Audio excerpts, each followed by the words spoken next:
கிறிஸ்துவினாலே பலப்படுத்துகிற கிறிஸ்துவினாலே எல்லாவற்றையும் செய்ய பலனுண்டு, எல்லாவற்றையும் செய்ய பலனுண்டு. கைதட்டி பயப்பட மாட்டேன், நான் பயப்பட மாட்டேன். சத்தமா பாடுங்க. பயப்பட மாட்டேன், நான் பயப்பட மாட்டேன். இயேசு என்னோடு இருப்பதனால், இயேசு என்னோடு இருப்பதனால்.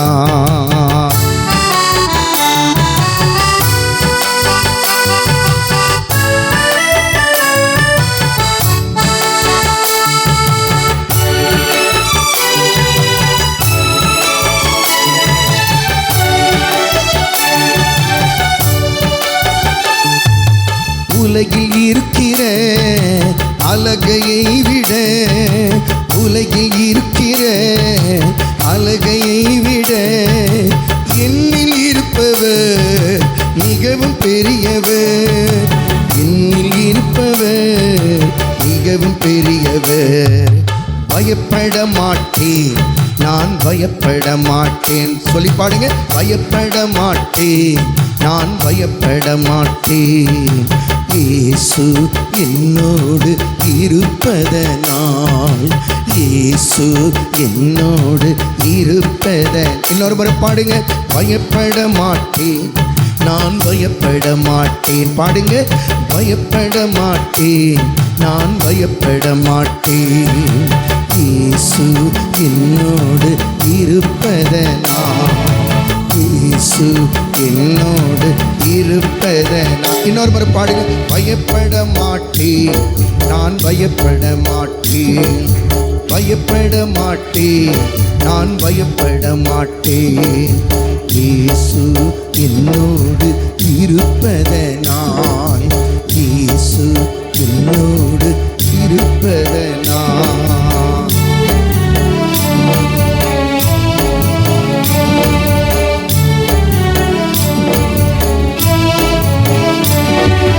பலப்படுத்துகிற கிறிஸ்துவினாலே. இன்னொரு முறை பாடுங்க. பலப்படுத்துகிற கிறிஸ்துவினாலே எல்லாவற்றையும் செய்ய பலனுண்டு, எல்லாவற்றையும் செய்ய பலனுண்டு. சத்தம் மாறி கேடுங்க. பயப்பட,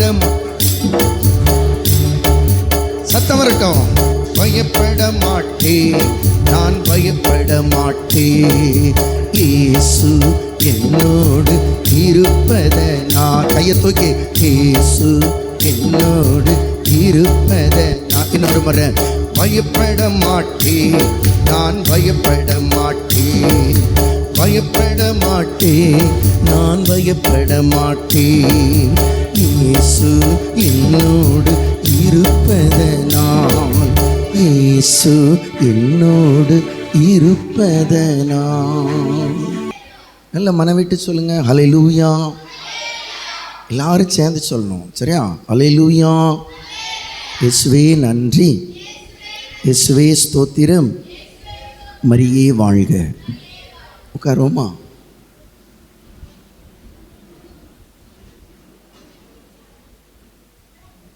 சந்தோஷமா இருக்கீங்களா? வீட்டுக்கு போகிறோன்னு சந்தோஷமாக இருக்கீங்களா? இல்லை நல்லா நம்ம ப்ரேயர் பண்ணுறோங்கிற சந்தோஷத்தில் இருக்கீங்களா? சந்தோஷமாக இருக்கீங்க. ஒரு சிலர் தவிர எல்லோரும் சந்தோஷமாக இருக்கு. நீ கட்டாயம் போகலை, எல்லாருமே சந்தோஷமாக தான் போவோம். அப்படி தானே? உறுதியா? நிச்சயம் சந்தோஷமாக போமா இல்லையா? ஓகே. இன்றைக்கி ஆவியின் வரங்கள் கொடைகளை பற்றி நம்ம பேச போகிறோம். தெரிஞ்சுக்கிறோணுமா? ஆவியின் வரங்கள் கொடைகள். ஏன்னா ஆவியானவர் நமக்குள்ளே இருந்துட்டா சரி, நம்ம எதுக்குமே பயப்பட தேவையில்லை. அந்தளவுக்கு அவளுக்கு ஆற்றல், வலிமை, சக்தி. நம்ம எதுக்கும் பயப்பட மாட்டோம், நம்மளை பார்த்து மற்றவங்க பயப்படுவாள். உண்மையா இல்லையா? ஆவியானவர் நம்மளுக்குள்ளே வந்துட்டா நம்ம என்ன பேசுங்கிற நம்ம இது பண்ணவே வேண்டாம். ஆவியானவரே அவன் மூலம் பேசுவார், ஆவியானவரை நம்மளை செயல்படுத்துவார், எல்லாம் செய்வார். அதனால் இப்போ இன்றைய நம்ம இறை வார்த்தைகளை கேட்பதற்கு முன் ஆவியானவரை பற்றி இன்று நம்ம கேட்க இருப்பதனால ஆவியானவர் பாடல் பாடி நாம் கடந்து செல்வோம். அனைவரும் எழுந்து நிற்போம். வல்லமை தாரும் தேவா, வல்லமை தேவை தேவா என்ற பாடலை பாடி இன்றைய நாளை அனைவரும் எழுந்து நிற்கவும்.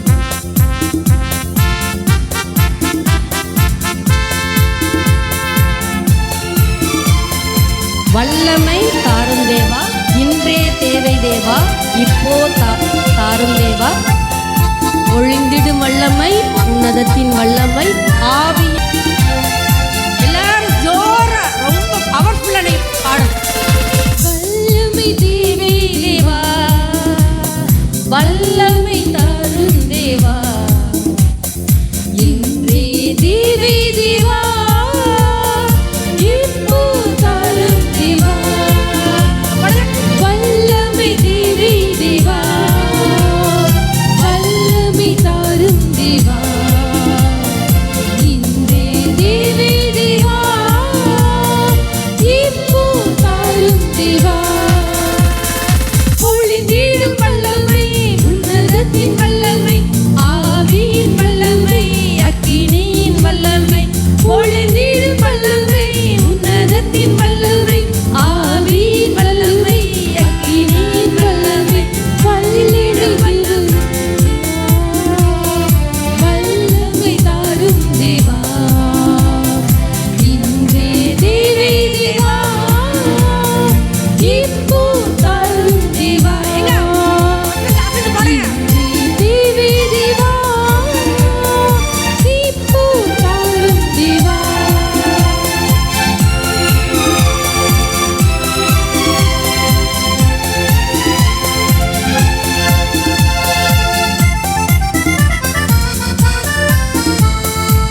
இறுதி நாளில் எல்லோரும் மேலும் ஆவியை பொழிவேன் என்றீர்.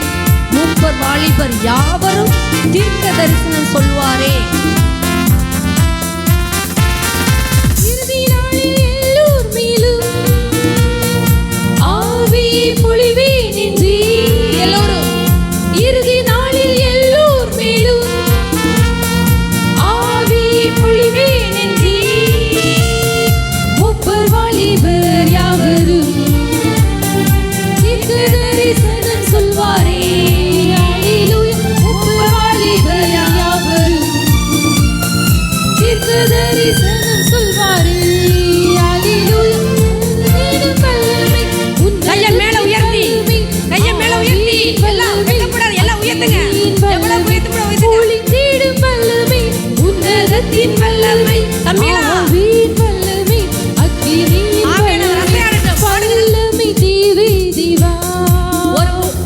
கடவுளுடைய அனுபவத்தை பெற்று பாடுவோம். இன்றே தேவை தேவா, இப்போ தாரும் தேவா, இன்றே தேவை தேவா, இப்போ தாரும் தேவா.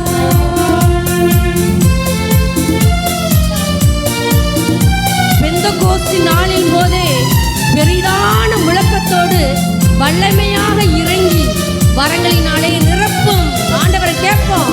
பெந்தெகோஸ்து அனுபவத்தை நாம் பெற்றுக்கொள்வோம்.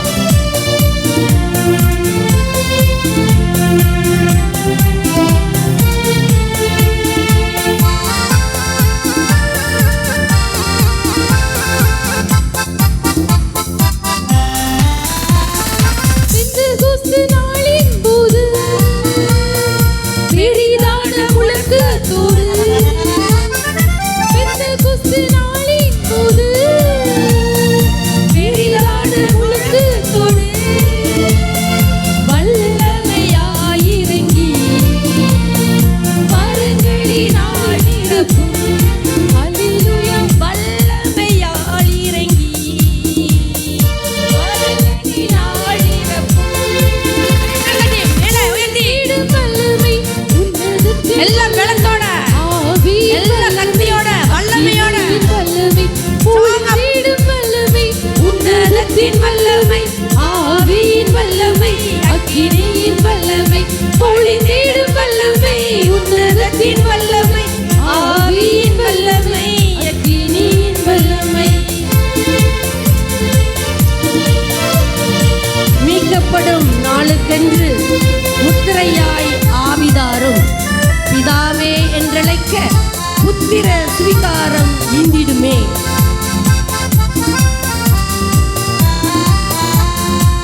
உன்னதத்தின் வல்லமை ஆவியின் வல்லமை அக்கினியின் வல்லமை ஒளிந்திடும் வல்லமை உன்னதத்தின் வல்லமை ஆவியின் வல்லமை அக்கினியின் வல்லமை ஒளிந்திடும் வல்லமை உன்னதத்தின் வல்லமை ஆவியின் வல்லமை அக்கினியின் வல்லமை ஒளிந்திடும் வல்லமை உன்னதத்தின் வல்லமை ஆவியின் வல்லமை அக்கினியின் வல்லமை ஒளிந்திடும் வல்லமை உன்னதத்தின் வல்லமை ஆவியின் வல்லமை அக்கினியின் வல்லமை ஒளிந்திடும் வல்லமை உன்னதத்தின் வல்லமை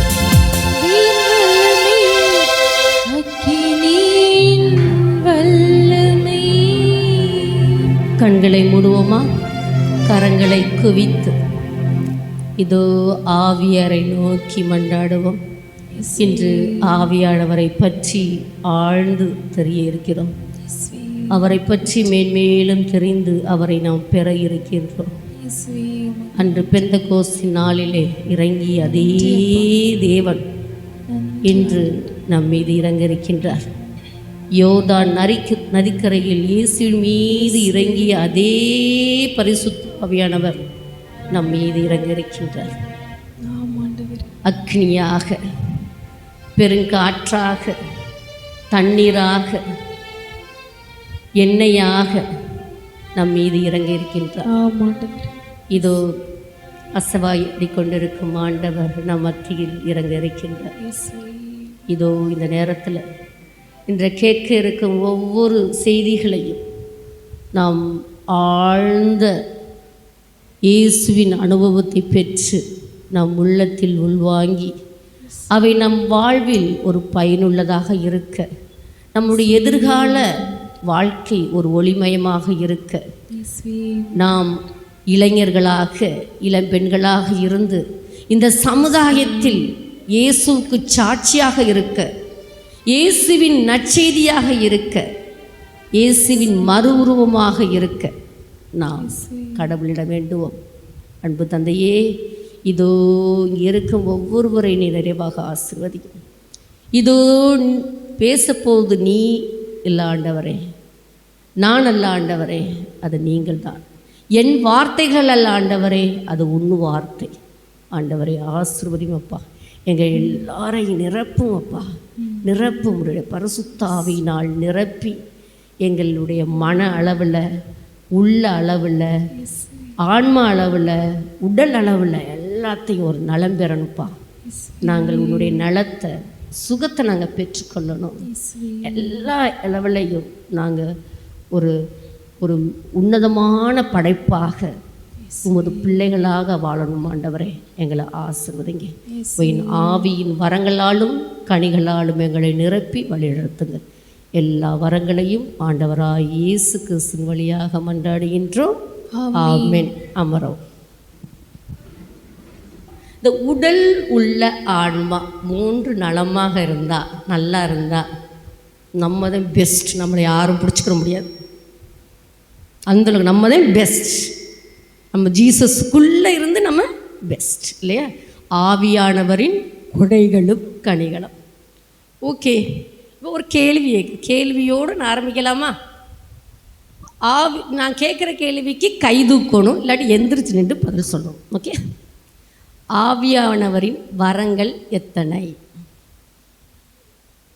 7 சொல்ல முடியுமாப்பா?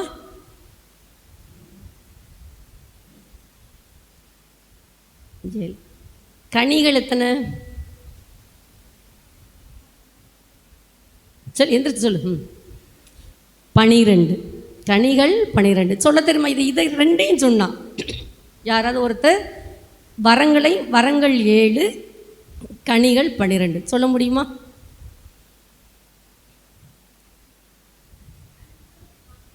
அன்பு, மகிழ்ச்சி, அமைதி, பொறுமை, பரிவு, நன்னயம், நம்பிக்கை, கனிவு, தன்னடக்கம். ஆனது இன்னொன்று இருக்குது. ஓகே, ஜோர கை தட்டுங்க. சிஸ்டர் இப்போ ப்ரைஸ் கொடுப்பான். ரோசரியாக கொடுத்துடலாம். அது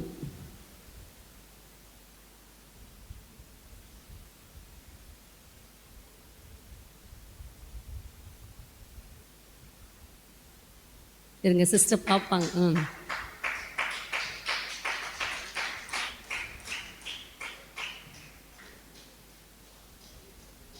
இதாயிடுச்சா? அப்புறம் கொடுத்துட்டு வாங்கிக்கலாம், ஒன்றும் அப்புறம் வாங்கிக்கலாம். ஓகே, கங்க்ராச்சுலேஷன், வாழ்த்துக்கள். யாராவது இது என்னது வரங்கள் 12 சொல்லியாச்சு. வரங்கள் கனியில் ஒன்று விட்டாச்சு, பரவாயில்ல, அட்லீஸ்ட் 11 சொல்லியாச்சு. வரங்கள் கொடைகள், கொடைகள் தான் வரங்கள். கொடைகள் 7. ஞானம், மெய்யுணர்வு, அறிவு, ஆற்றல், நுண்மதி, இறைப்பற்று, இறையச்சம். வெரி குட், கை தட்டுங்க.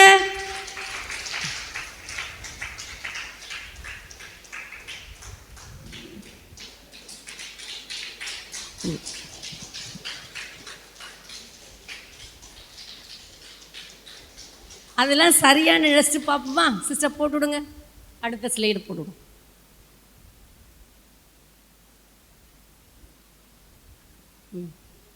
இதில் இங்கிலீஷில் இருக்குது பார்த்தீங்களா? ஃபஸ்ட்டு வந்து விஸ்டம். விஸ்டம் என்ன சொல்கிறோம்? ஞானம். ஞானம், ஞானம் எப்படி கிடைக்குது நம்மளுக்கு? அறிவு இருக்குது, அறிவு தெரியும். நெக்ஸ்ட் என்னது? அறிவு. Wisdom, knowledge. நாலேஜ் இதோட அறிவு, ஞானம் என்பது கடவுளால் கொடுக்கப்படுகிறது. நம்ம புரிஞ்ச ஒரு ஆளை வந்து ஞானம் என்பது, அறிவு என்பது நம்ம படித்து தெரிஞ்சுக்கிறோம், புக்கில் இல்லையா, படிக்கிறோம்.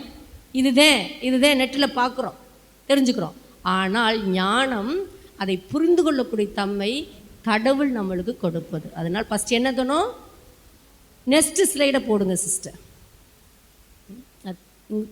தமிழில் இருக்குது. ஃபஸ்ட் என்னது? ஞானம். நெக்ஸ்ட் வந்து மெய் உணர்வு. நெக்ஸ்ட் இந்த அறிவுத்திறன். அறிவுத்திறன் என்ன? 42டும்பாங்க. அறிவு, புரிஞ்சுக்கிற தன்மை இருக்குது. நெக்ஸ்ட் என்ன இருக்குது? ஆற்றல், சக்தி.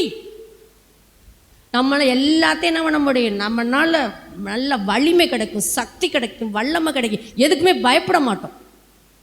இந்த வரங்கள், கொடைகள். அடுத்தது என்ன? நிம்மதி சொல்லுவாங்களே, விஸ்டம்.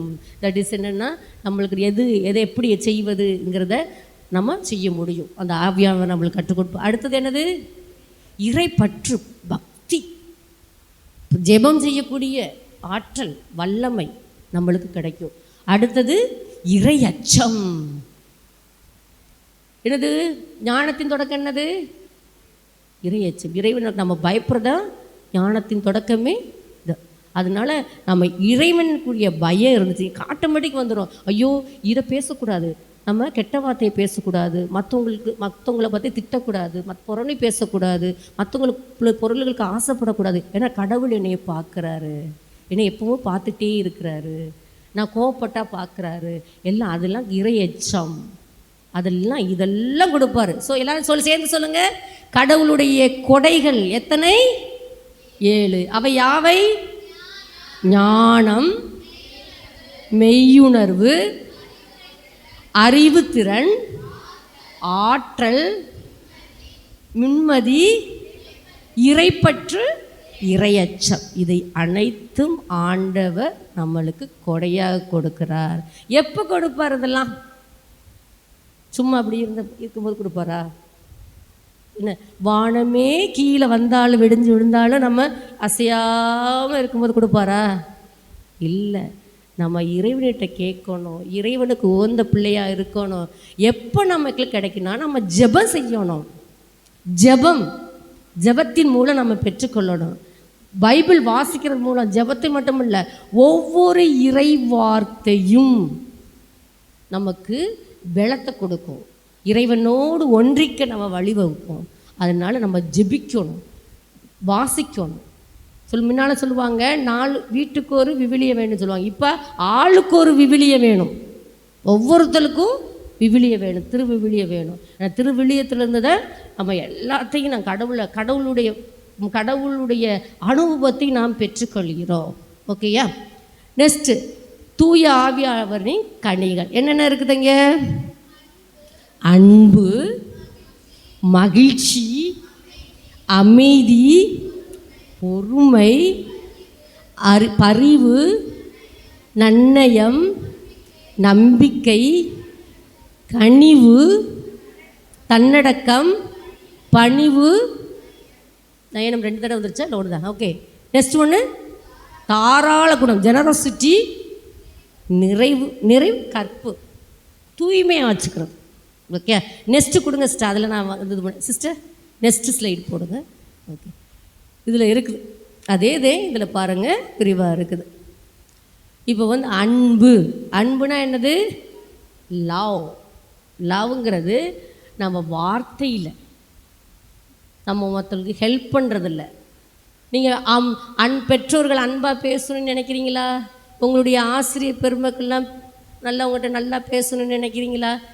அதுபோல் நம்ம இது வந்து ஆவியானவர் கனிகள் நம்மளோடு இருந்தால் நம்ம அன்பை நடந்துக்கிறோம். நம்ம நடத்தியில் சில சமயங்களில் கோவமா அப்படி மூஞ்சிலாம் ஒரு மாதிரிய வித்தியாசமாக காட்டுறோம்ல, அப்படிலாம் இல்லாமல் எல்லா சொல்லில் செயலில் எல்லாத்துலேயுமே அன்பாக இருப்போம். நெக்ஸ்ட் என்ன?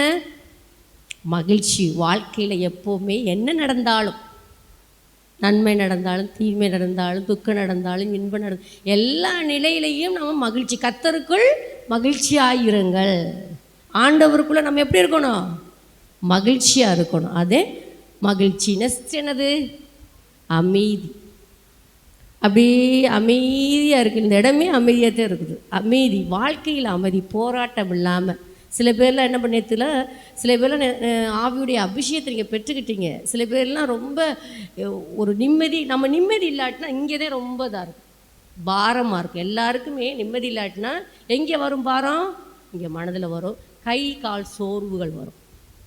ஒன்றுமே யாரோடையும் பேச பிடிக்காது, யாரோடையும் இன்னும் சாப்பிட பிடிக்காது, எதுவும் செய்ய பிடிக்காது. நம்ம ஒரு நோயாளி போல் ஆகிடுவோம். ஆனால் கடவுள் கனிகள் நம்மிடம் இருந்தால் அமைதி கிடைக்கும். நெக்ஸ்ட் என்னது? பொறுமை. சில பேர் பதில் சொல்கிற கூட பொறுமை இருக்காது. டப்பு டப்பு டப்பு டப்புனு கோபத்தில் அப்படியே முகத்தை என்ன சுழிச்சிடுவோம் இல்லை. ஆனால் கனிகள் இருந்தால் பொறுமை இருக்கும்.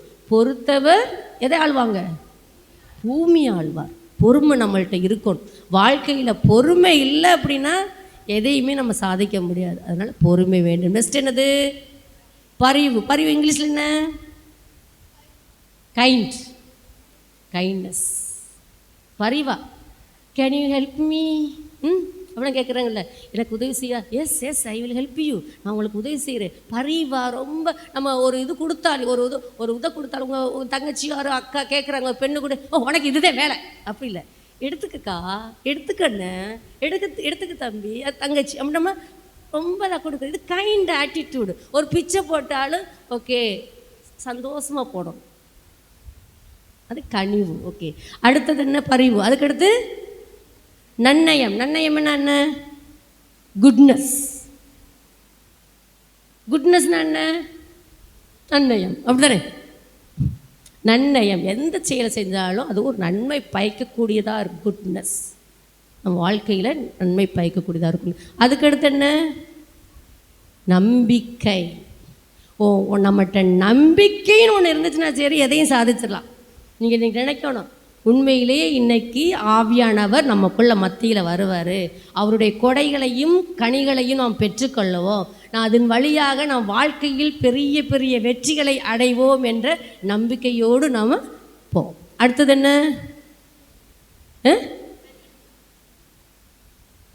கனிவு அப்படின்னா ஒரு ஜென்டில் வே ஆஃப் நம்மளுடைய நடையில், பார்வையில், எல்லாத்துலேயுமே என்ன இருக்கணும்? ஒரு இது இருக்கணும், ஜென்டில்னஸ் இருக்கணும். ஓகே, அதுதான். நெக்ஸ்ட் என்னது? பணிவு என்பது என்ன?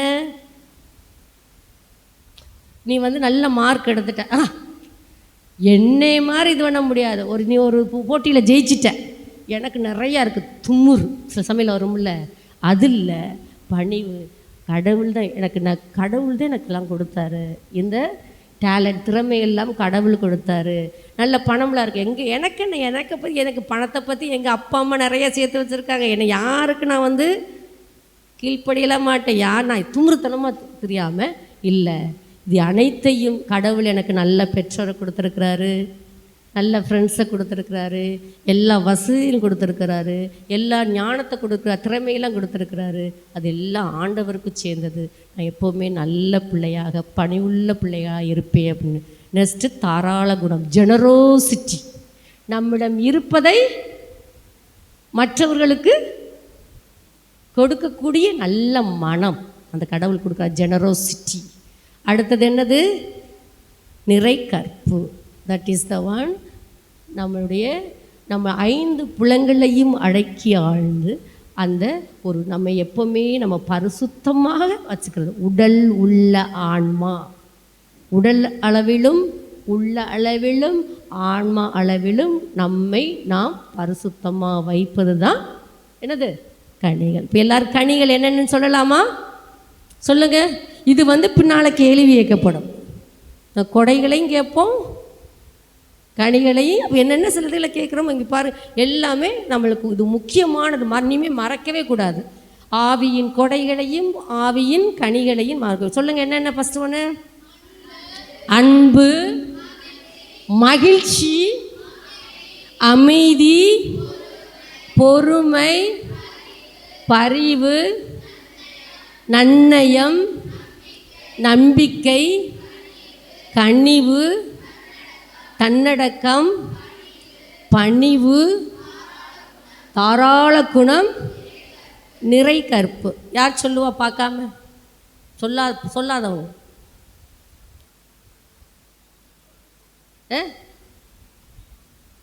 யாராவது ஒருத்தர்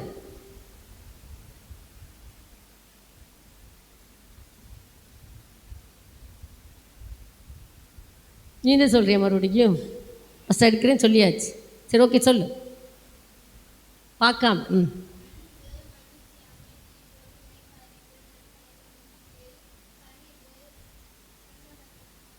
கரெக்ட் தான், சொல்லு. தாராள குணம், நிறை கற்பு, இது அனைத்தும் ஆவியாருடைய கனிகள். அடுத்தது புதுசு. இப்போ பரிசுத்த ஆவியானவர் 7 வரங்களை நம்ம முழுமையாக பெற்றுக்கொள்ள, இந்த 7 வரங்களையும் நாம் பெற்றுக்கொள்ள வேண்டுமென்றால் நம்ம என்ன நிலையில் இருக்கணும் அப்படின்னா, கிருபையின் நிலையில் இருக்கணும். கிருபைனா ஆவியானவர் பெற்றுக்கொள்ள, அந்த அபிஷேகத்தை பெற்றுக்கொள்ள நம்ம ஆண்டவருக்குள்ளே இருக்கணும். ஆண்டவர் பிரசனை நம்மளோட இருந்தால் இதை நாம் பெற்றுக்கொள்ளலாம். இதை எப்படி நாம் ஃபஸ்ட்டு நமக்குள்ளே இருக்கும் கடவுள் ஜீவன், கடவுள உயிர் பரிசுத்தப்படுத்தும் கிருபையால் நாம் உட்செலுத்தப்படுகிறோம். எப்படின்னா நம்ம எப்போ பெற்றுக்கொள்ளணும்னா, ஃபஸ்ட்டு எதன் வழியாக நாம் பெற்றுக்கொள்கிறோம்? ஞானஸ்தானம். ஞானஸ்தானம் வழியாக ஆண்டவருடைய நம்ம பாவங்கள் எல்லாம் கழுவப்படுகிறது. ஞானஸ்தானம் வழியாக என்ன கழுவப்படுகிறது? என்ன செய்யப்படுகிறது? நம்ம பரிசுத்த பாவம், நம்மளுடைய பெற்றோர்கள் வழியாக நமக்கு வந்த பாவம் கழுவப்படுகிறது. இது எப்போ உறுதி செய்யப்படுது என்றால், உறுதி பூசுதல் மூலம் உறுதி செய்யப்படுகிறது. நம்ம ஞானஸ்தானம் பெற்று நம்ம முதல் நற்கரை நம்ம வாங்குகிறோம் இல்லையா, அதன் பிறகு உறுதி பூசுதல் கொடுக்குறாங்க. என்ன பூசுகிறாங்கல்ல? அது ஆவியானவருடைய அடையாளம் நம்ம இது பூசப்படுகிறது. அப்போது நாம் அந்த 7 கொடைகளையும் நாம் பெற்றுக்கொள்ள. எப்பொழுது நம்ம இது ஆவியானவருடைய கொடைகளை பெற்றுக்கொள்கிறோம்? உறுதி பூசுதலின் வழியாக பெற்றுக்கொள்கிறோம். அதை நம்ம உயிர் ஓட்டமாக நம்ம வாழ்க்கையில் வைத்துக்கொள்ள வேண்டும். எப்போ வைத்துக்கொள்வோம் என்றால், நம்ம ஜெபம் செய்து இறைவனுடைய பிரசன்னத்தில் இருக்கும்போது, இறைவனுடைய ஆற்றல் கிருபை நமக்குள்ளே இருக்கும்போது நாம் அதை பெற்றுக்கொள்கிறோம். நெக்ஸ்ட் சிஸ்டர், கலேத்தியர் 5:22 யாராவது வாசிங்க. ஆனால் தூய ஆவியின் கனியோ அன்பு, மகிழ்ச்சி, அமைதி, பொறுமை, பரிவு, நன்னயம், நம்பிக்கை. இதை நினச்சி இருக்குதா? கனிகள். இது ஆவி தூய ஆவியின் கனிகளில் சிலதை மட்டும் என்ன பண்ணியிருக்காங்க, இதில் மென்ஷன் பண்ணியிருக்காங்க. அன்பு, மகிழ்ச்சி, அமைதி, பொறுமை, பரிவு, நன்னய, நம்பிக்கை எல்லாதும் ஆவியானவருடைய கொடைகள். கலேத்தியர் 5:23 என்ன சொல்லியிருக்கு? கனிவு, தன்னடக்கம், என்பவை ஆகும். இவை உள்ள இடத்தில் என்ன இருக்குது? திருச்சட்டத்திற்கு இவை இல்லை உள்ள இடத்தில் சட்டத்திற்கு இடமில்லை. இது இருந்தாவே மற்றதை ஃபாலோ, இதுவே நம்மளுக்கு எல்லாத்தையும் கற்றுக் கொடுத்துரும். ஆவியானவருடைய கனிகள் நம்மிடத்தில் இருந்தால் நாம் இந்த சட்டத்தை ஃபாலோ பண்ணணும், அந்த சட்டம் ஆட்டோமேட்டிக்காக நம்ம ஃபாலோ பண்ணிவிடும், அதை நம்ம செயல்முறைப்படுத்திடுவோம். ஓகே. அடுத்தது கலேத்தியர் 1 கலேத்தியர் 12:7 சொல்லுது, பொது நன்மைக்காகவே தூய ஆவியாரின் செயல்பாடுகள் ஒவ்வொருவரிலும் வெளிப்படுகிறது. எப்படி வெளிப்படுதுன்னா, பொது நம்முடைய நன்மைக்காகவே தூய ஆவியாரின் செயல்பாடுகள் நம்மில் செயல்படுகின்றன. அடுத்தது 1 கொரிந்தியர் 12:8 என்ன சொல்லுது அப்படின்னா, தூய ஆவியார் ஒருவருக்கு ஞானம் நிறைந்த சொல்வளத்தை அளிக்கிறார், இன்னொருவருக்கோ அதே ஆவியானவர் அறிவு செறிந்த செல்வளத்தை அளிக்கிறார் அப்படின்னு சொல்லுது. ஆண்டவருடைய கொடைகள் இருக்குது. சில பேர் என்ன செய்வாங்கன்னா, அந்த ஆவியான சில பேருக்கு ஞானம் நிறைந்த சொற்கள் இருக்கும். நம்ம பேச்சில் எப்போவுமே அந்த வார்த்தை ஞானம் நிறைந்த இறைவனுடைய பற்றி நிறைந்த சொற்களுக்கு சில பேர் ஆண்டவர் கொடுப்பார் கிஃப்டா. அடுத்தது சில பேருக்கு அறிவுரை, கவுன்சிலிங் சொல்லுவாங்கள்ல, கவுன்சில் சொல்லக்கூடிய ஒரு கொடை கடவுள் கொடுப்பார். நெக்ஸ்ட்டு அதே ஆவியானவர் வேறொருக்கு நம்பிக்கையை அருளுகிறார், நம்பிக்கை கொடுப்பார். அவருக்கு எப்போவுமே நம்பிக்கை இருக்கும், கடவுள் எனக்கு இதை செய்வார் அப்படிங்கிற ஒரு அளவு கடந்த நம்பிக்கை இருக்கும். அடுத்து அதே ஆவியானவர் மற்றவருக்கு பிணி தீர்க்கும் அருள் கொடைகளை அளிக்கிறார். சில பேருக்குலாம் குணமளிக்கும் வல்லமையை அவங்களுக்கு கொடுக்குறார். சில பேர் என்ன பண்ணுவாங்க, தொட்டா குணமாவாங்க இல்லையா? அந்த வல்லமை ஆவியானவர் கொடுக்கக்கூடிய வல்லமை.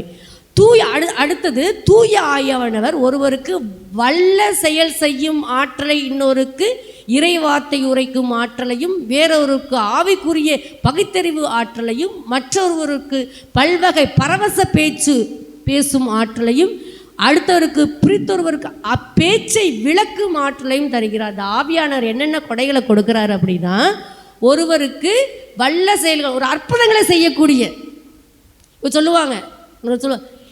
யாராவது கேட்குறீங்க, இன்றைக்கி என்ன சொல்லுவாங்க, உங்கள் வீட்டில் யாரோ கஷ்டப்படுறாங்க, இன்றைக்கி நீங்கள் உன்னுடைய கஷ்டங்கள்லாம் தீர்ந்தது, உன்னோட கடனெல்லாம் தீர்ந்தது போ அப்படின்னா கட்டாயம் அவங்க சொல்ல முடியும். ஆண்டவர் உணர்த்துவாங்க, சொல்லுவாங்க இல்லையா? அந்த வல்லமை கொடுக்குறாரு.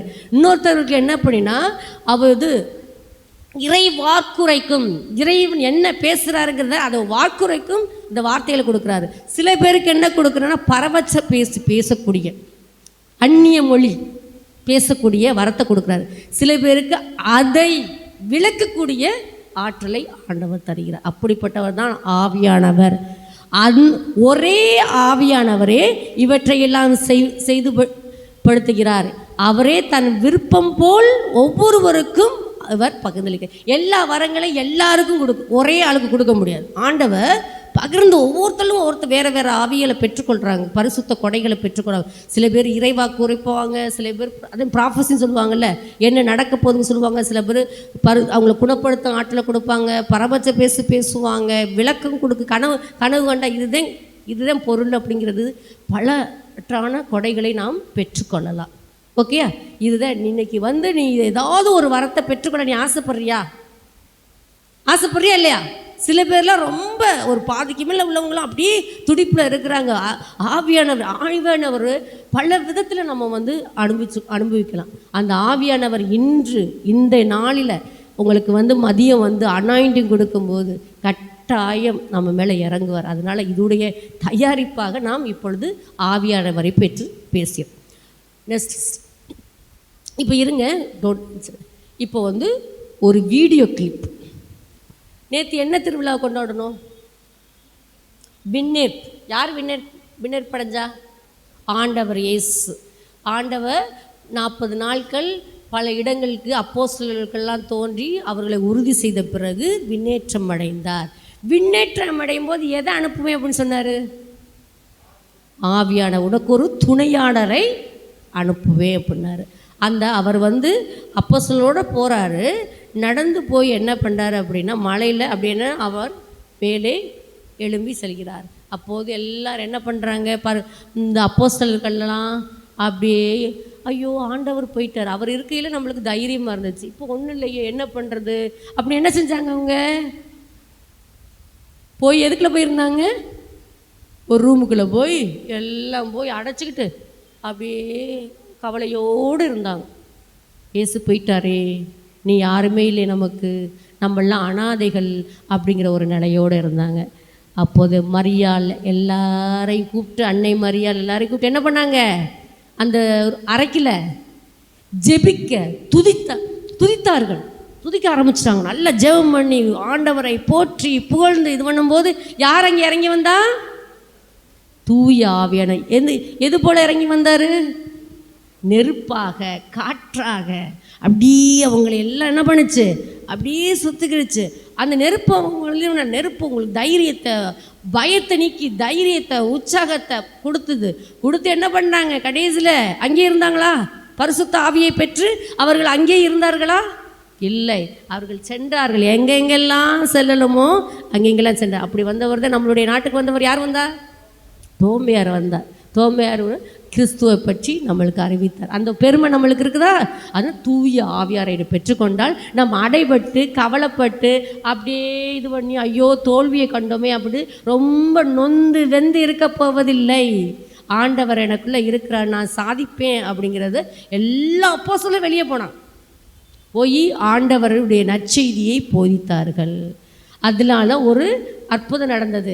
என்ன பண்ணாங்க? இவர் ராயப்பர் போனாங்கல்ல, இல்லை அப்போஸ்தலர்லாம் போனாங்கல்ல, இது கோயிலுக்கு போனாங்க. அங்கே யார் இருந்தா?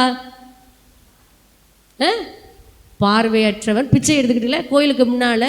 ஐயா சொல்லுவாங்க, பிச்சை எடுக்க, ஐயா அம்மா தாயே ஏதாவது கொடுங்க அப்படின்னு கேட்பாங்களே. இவரும் அப்படித்தான் ஒருத்தர் கோயிலுக்கு முன்னால் பிச்சை கேட்டுக்கொண்டு இருந்தார், நடக்க முடியாமல், கண்ணு தெரியாமல்.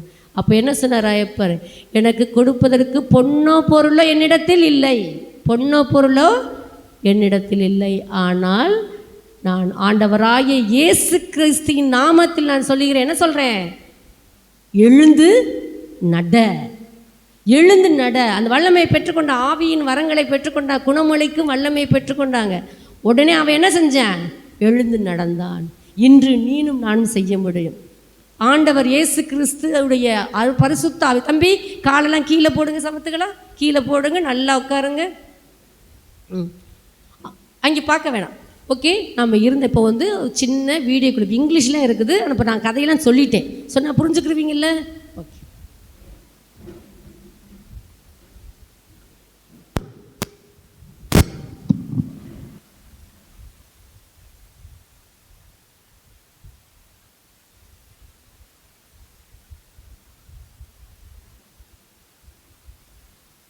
எல்லாம் ஒரு இருட்டு அறைக்குள்ள உள்ள இருக்கிறாங்க. மனம் உடைந்து யாருமே இல்லை என்ற ஒரு அநாத உணர்வோடு அவர்கள் இப்போ ப்ரேயர் பண்ண, ஜெபம் பண்ண ஆரம்பிச்சிட்டாங்க. இந்த ஒளி, இந்த இது இப்போ அந்த எருசலேமையே அப்படியே ஒரு ஷேக்கிங், அந்த நகருக்கே ஒரு ஷேக்கிங் உண்டாகுது.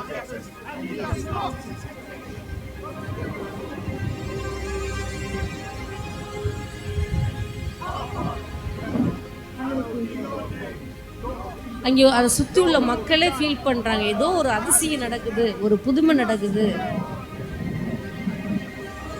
மரியன்னையோடு இணைந்து அவர்கள் ஜெபிக்கின்றார்கள். ஆழ்மையானவர் நெருப்பு பந்தாக, அக்னியாக அந்த இடத்தையே நிரப்புறார். எல்லாரும் அந்த அக்னி நெருப்பினால் நிரப்ப பெற்று ஆவியானவருடைய வல்லமையை பெற்றுக்கொள்கிறார். பரவச பேச்சு பேசிட்டார்.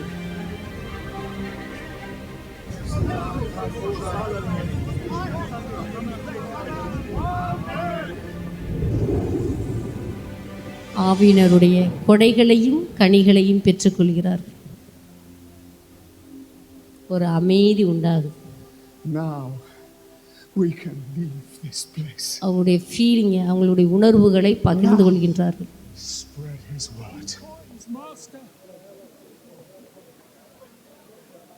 எருசலேம் ஆலயம் பிச்சை எடுத்துக்கிட்டு இருக்கான் இல்லையா? நடக்க ஊனமுற்றவன் பீட்டர் வருகிறார். பேதுரு அவன் ஏதோ கொடுப்பான்னு எதிர்பார்க்குறான்.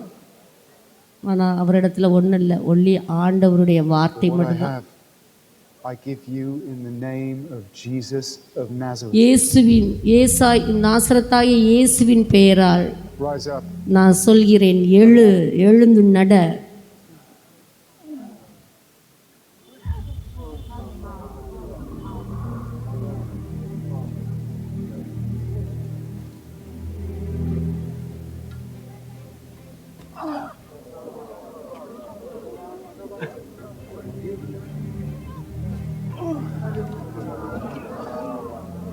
எல்லாரும் எதிர்பார்த்து என்ன நடக்க போகுது? It's through Jesus that this man walks again. இவர் நடப்பது இயேசு கிறிஸ்துவின் நாமத்தினால். Jesus. And God raised him again. ஆண்டவரை போற்று, புகழு. Witnesses.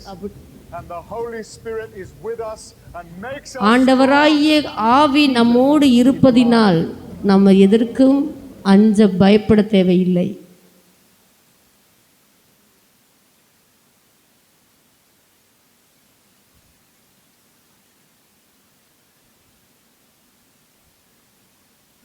ஆவியானவர் இறங்கினாரு புறா வடிவில். எங்கே? யோர்தான் நதிக்கரையில் இயேசுநாதர் புனித ஸ்நாவர் அருளப்பன் வழியாக திருமுழுக்கு பெறும்போது ஆண்டவருடைய ஆவியானவர் புறா வடிவில் இறங்கினார். அது புறா வடிவில். இரண்டாவது எதன் வழியாக? தண்ணீர் மேல் அசைவாடு. ரெண்டாவது என்ன அப்படின்னா தண்ணீர் மேலே அசைவாடு. தண்ணீர் வழியாக ஒரு வீடியோ காமிப்பேன். தண்ணீர் வழியாக ஆண்டவர். அடுத்தது எது வழியாக? எண்ணெயின் வழியாக. எண்ணெய் நம்ம உறுதி பூசல் வழி பெற்றுக்கொள்கிறோமா? எண்ணெய் அபிஷேகம் செய்யப்பட்டார். எல்லா அரசர்கள்லாம் அபிஷேகம் செய்யப்பட்ட. இன்னைக்கு குருக்களாகும்போது அவர்கள் என்ன பண்ணுறாங்க? எண்ணெயினால். அது ஆவியானவருடைய அடையாளம். அடுத்தது என்ன? கடலில் வழியாக ஆண்டவர் ஆவியானவர். கடவுள் ஒரு அடையாளம். அடுத்தது காற்றின் வழியாக ஆண்டவர் இறங்குகிறார். அடுத்து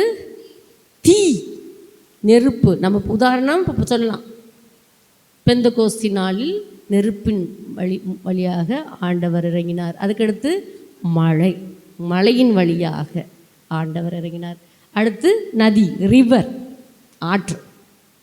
ஆற்றின் வழியாக ஆண்டவர். நெக்ஸ்ட் கடைசி என்ன? பனிப்பொழியின் வழியாக. இதில் 9 அடையாளங்கள் கொடுக்கப்பட்டுள்ளது. முதல் என்னது? புறா. இரண்டாவது தண்ணீர். மூன்றாவது எண்ணெய், கடல், காற்று, தீ, மழை, நதி, பனி. இதன் வழியாக இதை இப்போ ஒரு சின்ன வீடியோ கிளிப்பு போடும். ஓகே, நெக்ஸ்ட்டை போடுங்க. நெக்ஸ்ட்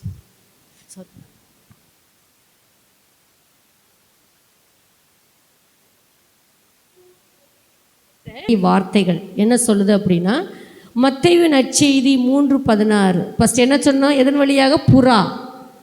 இயேசு திருமுழுக்கு பெற்றவுடன் தண்ணீரை விட்டு வெளியேறினார். உடனே வானம் திறந்ததையும் கடவுளின் ஆவி புறா இறங்குவது போல தம் மீது வருவதையும் அவர் கண்டார். இது நற்செய்தி, மத்தேயு நற்செய்தி சொல்கிறது புறா வடிவில்.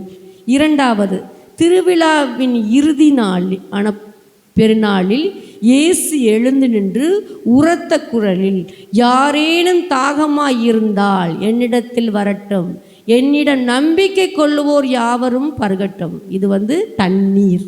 இதற்கு எடுத்துக்காட்டு யோவான் நற்செய்தி 7:37. அடுத்தது, மறைநூல் கூறுவது போல் அவருடைய உள்ளத்திலிருந்து வாழ்வு தரும் அதே தண்ணீர் ஆராய் பெருக்கெடுத்து ஓடும் என்றார். யோவான் நற்செய்தி 7:38. 37-38 அதை தண்ணீருக்கு அடையாளம். அடுத்தது, நீதியே உமது விருப்பம், அநீதியே உனக்கு வெறுப்பு, எனவே கடவுள் உமக்கே உரிய கடவுள், மகிழ்ச்சியின் நெய்யால் உம்மீது அருள் பொழிவு செய்து அரச தோழரினும் மேலாய் உயர்த்தினார் என்றார். அதுதான் எண்ணெய். எண்ணெய்க்கு உதாரணம் அவங்க எழுதிக்கிறான்னு நினைக்கிறேன். எண்ணெய் நீங்கள் இதை மட்டும் எழுதிக்கலாம், குறிப்பை மட்டும் எழுதிக்கிறீங்க, அப்போதை நீங்கள் வாசிச்சுக்கலாம். அடுத்தது, கடவுள் இட்ட அடித்தளம் உறுதியாய் நிலைத்து நிற்கிறது, அதில் ஆண்டவர் தம்முடையோரை அறிவார் என்றும் ஆண்டவரின் பெயரை அறிக்கையிடுவோர் அநீதியை விட்டுவிட வேண்டும் என்று அவர் பொறிக்கப்பட்டுள்ளார். ஆக்சுவலி இன்னொன்று என்ன, சீல்னு சொல்லுவாங்க, முத்திரை. அதை விட்டாச்சு, அதில் எழுதாம விட்டாச்சு. முத்திரை, இதில் ஒரு அடையாளம் சீல். சீல்னா முத்திரை. முத்திரை குத்துவாங்கள்ல, ஏதாவது உங்களுக்கு வந்து ஸ்கூலில் சர்டிஃபிகேட் வேணும்னா சீல் போடுவாங்க இல்லையா, அது முத்திரை வடிவிலும் ஆண்டவர் இறங்கினார். அடுத்தது, திருத்தூதர் பணிகள் 2:3. பெந்தகோஸ்து என்னும் நாள் வந்தபோது அது அவர்கள் எல்லோரும் ஒரே இடத்தில் கூடியிருந்தார்கள். திடீரென்ற கொடுங்காற்று வீசுவது போன்று ஒரு இரைச்சல் வானத்திலிருந்து உண்டாகிற்று. அவர்கள் அமர்ந்திருந்த வீடு முழுவதும் ஒளிந்தது. நீங்கள் பார்த்தீங்களா, மேலே அப்படியே ஒளிந்ததா, அந்த இடம் ஃபுல்லாக அப்படி அக்னி போல், தீ நெருப்பு போல் அடையாளம். Next sister, next. மேலும் நெருப்பு போன்ற பிளவு நாவுகள் ஒவ்வொருவர் மீதும் வந்து அமர்ந்து அவர்கள் கண்டார்கள். எல்லா அப்போஸ்தலர்கள் மேலும் நெருப்பு வந்து இறங்கியது. அடுத்தது, நாம் அறிவுடையோர்வோமாக ஆண்டவரை பற்றி அறிய முனைந்திடுவோமாக. அவருடைய புறப்பாடு புலரும் பொழுது போல் திண்ணமானது, மழை போலவும் நிலத்தை நனைக்கும் இளவேலி கால மாறி போலவும் அவர் நம்மிடம் வருவார். மழை போலவும், மாறினாலும் மழை, மழை போல அவர் இறங்கி வந்தார். அடுத்தது, அவர் நீரோட, நம்ம இந்த திருப்பாடல் 1:3 நேற்று பார்த்தோமா, அவர் நீரோடும் நடப்பட்ட மரம் போல இருப்பார். இதுக்கு ஆற்றுக்கு பருவ காலத்தில் கனிதந்து என்றும் பசுமையாக இருக்கும் அம்மரத்திற்கு ஒப்பாவார். தாம் செய்வதில் யாவற்றிலும் வெற்றி பெறுவார். இதை வந்து நீரோடை, ஆறு. அடுத்தது, நீர் உமது படைக்கு தலைமை தாங்கும் நாளில் தூய கோலத்துடன் மக்கள் தம்மை உவந்தளிப்பர். வைகரை கருத்த பனி போல இளம் வீரர் உம்மை வந்தடைவர். இது வந்துன்னா பனி போல இளம் வீரர் உம்மை வந்தடைவர். இதுவே ஆண்டவர் அடையாளங்கள். இதை 9 அடையாளங்கள் வழியாக நம்மளுக்கு தோன்றுகிறார். இப்பொழுது சின்ன வீடியோ, அதுவும் இங்கிலீஷில் இருக்குது, எப்படி அது விளக்க சொல்லுவாங்க. அந்த படத்தை பார்த்து நீங்கள் இதோட எப்படிலாம் ஆண்டவர் இறங்கினார்.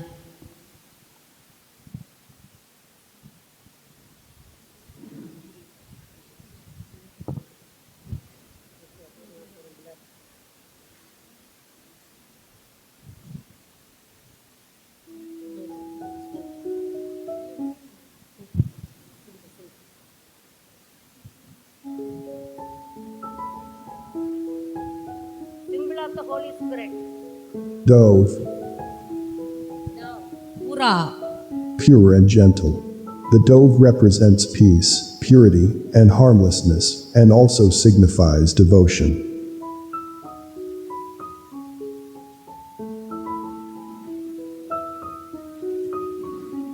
Water. Tannir. Our cleansing stream, our water of life. Water is vital for life. Water cleanses and refreshes just like the Holy Spirit, who daily cleanses and refreshes us.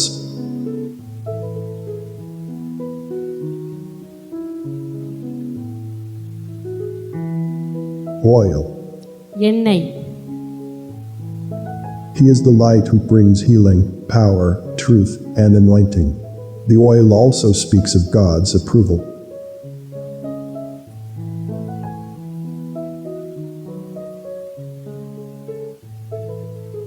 Seal. Seal. முத்திரை. An indication that we belong to the Lord. The seal also declares our security, value, and authority in God.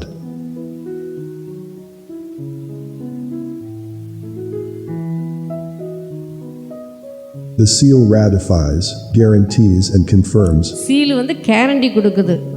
நான் seal வச்ச ஒரு எந்த ஒரு சர்டிஃபிகேட்டும் ஒரு நம்மளுக்கு ஒரு இது நம்பிக்கை கொடுக்கும். An காற்று unseen power. Wind cleanses. He is both the breath and the wind of God.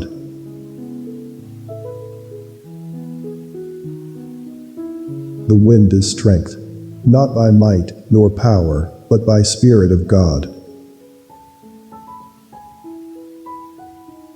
Wind is independent of man and unable to be controlled, just as the Holy Spirit cannot be controlled or manipulated. Fire, நெருப்பு அக்கினி indicating his continuous presence. He purifies, protects, illuminates, tests, and judges.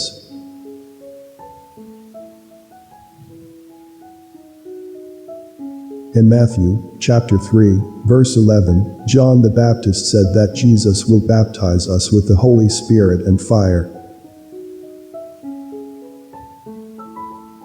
Rain. மழை This speaks of refreshing, abundance, and revival.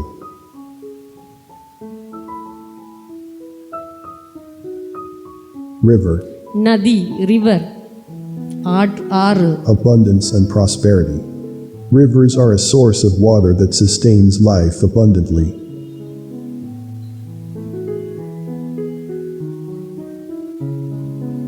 Dew, பனி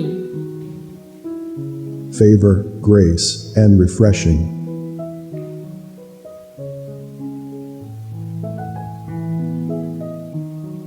Amen.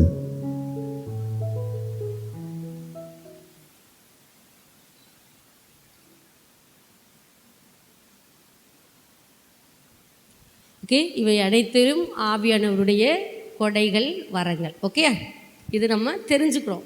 ஆனால் இன்றைக்கி வந்து கட்டாயம் அது அனுபவம் பெற வேண்டும். அதனால் இனி வர இந்த நாளில் நம்ம நம்மளையே தயாரித்து கொள்வோம். ஆவியின் வரங்களினால், அது ஆவியின் கொடைகளினால், கனிகளினால் பெரிய நன்மைகளை நாம் பெற்றுக்கொள்கிறோம். அதனால் இன்றைக்கி விசேஷமாக நம்ம ஜெபம் சொல்வோம். நேற்று நீங்கள் கதை கேட்டீங்க, கழுகு கதை கேட்டிங்களா? கழுகு இப்போ வந்து அந்த வீடியோவே உங்களுக்கு நான் போட்டுறேன். இப்போ நம்ம சொன்னேன் 70 வருடம் நாம் வாழ வேண்டுமென்றால் என்ன பண்ணணும்? கழுகு என்ன செய்யும்? 40 வருடங்கள் நல்லா எந்த ஒரு ட்ரபிள் இல்லாமல், எந்த ஒரு பிரச்சனையும் இல்லாமல் போய்கிட்டு இருக்கும். ஆனால் இன்னும் 30 ஆண்டுகள் வாழ வேண்டுமென்றால் அதை என்ன பண்ணணும்? சில ஒரு கஷ்டமான, கண்ணீரான, ஒரு துன்பமான ஒரு அனுபவத்தை அதை அனுபவிக்கணும். அப்போத்தே அது மீண்டும் 30 ஆண்டுகள் அதனால் வாழ முடியும். ஓகே, இப்போ அதை சின்ன வீடியோ போட்டுடுவோம். நம்ம ஆவியானவரை பெற்றுக்கொள்ள வேண்டுமென்றால், நம்ம வாழ்க்கையில் பெரிய முன்னேற்றத்தை அடைய வேண்டுமென்றால், வெற்றிகரமாக எல்லாம் நம் வாழ்க்கையில் நடக்க வேண்டுமென்றால், நம்ம ஆண்டவருடைய ஆவியானவரை பெற்றுக்கொள்ள வேண்டும்.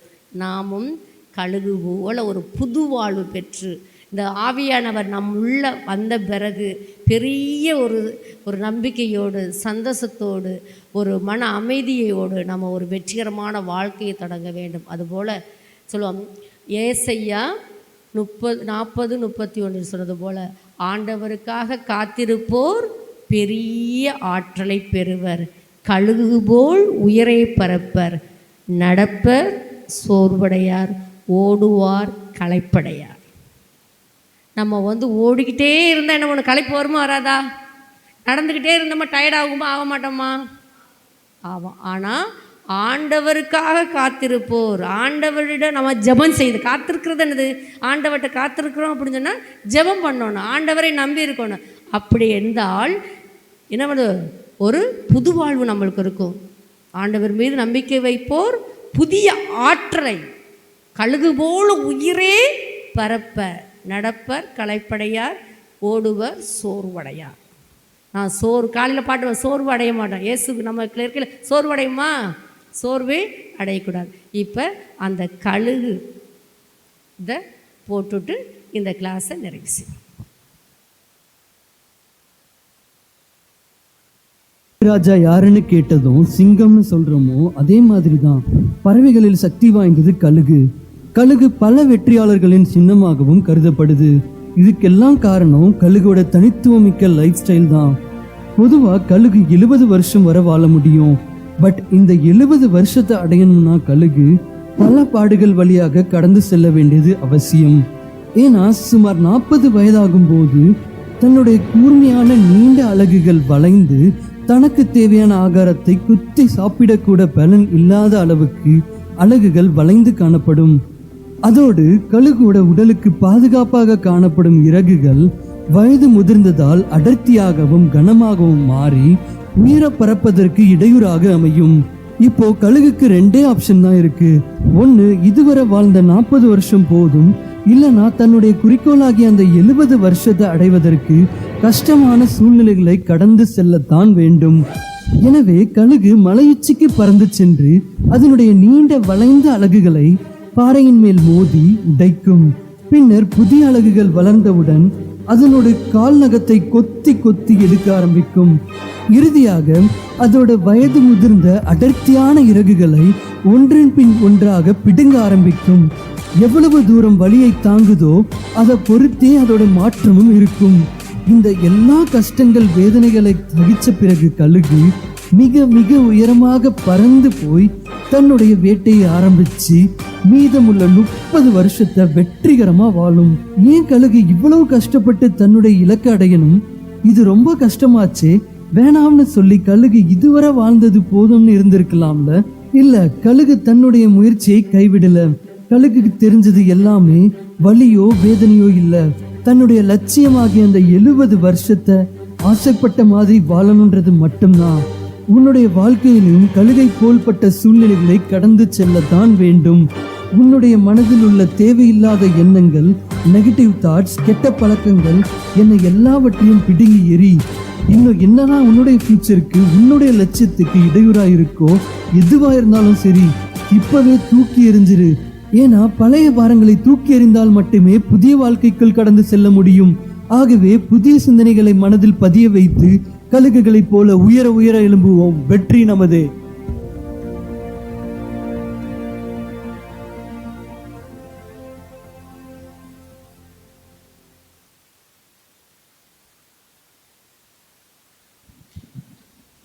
புரிஞ்சுதா?